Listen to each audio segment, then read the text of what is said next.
कुमाऊं का entry point कहलाने वाला हल्द्वानी वैसे तो हमेशा शांत रहता है, लेकिन गुरुवार को यहाँ का माहौल बदल गया। सड़कों पर पत्थरों की बौछार और आगजनी फैली हुई थी। हिंसा में मौतें भी हुई और बहुत से लोग गंभीर रूप से घायल भी हुए। मामले की शुरुआत तब हुई जब प्रशासन बनभूलपुरा में माइनॉरिटी के कथित अवैध धार्मिक स्थलों को तोड़ने पहुंचा, जो नजूल लैंड पर बने हुए थे। अब इस मामले में कई रिपोर्ट्स आ रही हैं जो कहती हैं कि इंटेलिजेंस को इस हिंसा का पहले से ही अंदाजा हो चुका था और उसने एडमिनिस्ट्रेशन को चताया था कि मुस्लिम कट्टरपंथी नेता अपने लोगों को उकसा सकते हैं। मामले की जांच चल रही है। इसी बीच ये जान लेते हैं कि आखिर ये नजूल जमीन है क्या, जिसके चलते सारा फसाद हुआ है। दरअसल जमीन खरीदना तो लगभग सभी का सपना होता है, लेकिन इसकी खरीदी बिक्री के समय बेहद चौकन्ना रहना पड़ता है। कई बार रेकी के दौरान दिख जाता है कि किसी पट्टे पर नजूल भूमि का बोर्ड लगा हुआ है। यह असल में सरकारी जमीन है, जिस पर न तो कोई पक्की इमारत बनाई जा सकती है, न ही खेती बाड़ी की जा सकती है। जब तक कि सरकार इजाजत न दे, इसे आम लोग खरीद या बेच नहीं सकते।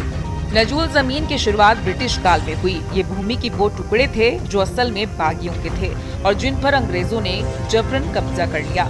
आजादी के बाद सरकार ने जमीन मालिकों को उनके पट्टे वापस लौटाने शुरू कर दिए, लेकिन कई जमीनों के वारिस ही नहीं मिले या फिर ऐसे लोग सामने आए जिनके पास पूरे कागज नहीं थे। ऐसे में आजाद भारत की सरकार ने जमीन का मालिकाना हक अपने पास ही रखा।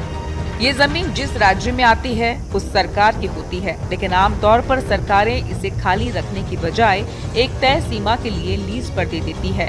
ये अवधि 15 साल से लेकर 99 साल तक की हो सकती है। लीज खत्म होने से पहले रेवेन्यू विभाग में चिट्ठी देकर उसे रिन्यू भी कराया जा सकता है, लेकिन फैसला सरकार के ही हाथ में होता है कि वो जमीन का क्या करना चाहती है।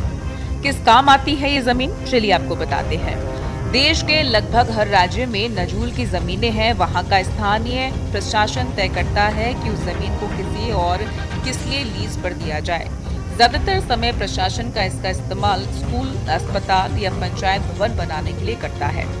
कई शहरों में यहाँ हाउसिंग सोसाइटी भी बनाई जाती है जो लीज पर होती है।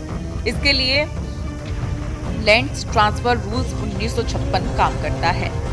इसमें ये देखा जाता है कि जमीन का टाइप क्या है, यानी क्या वो खेती लायक है या फिर बंजर है।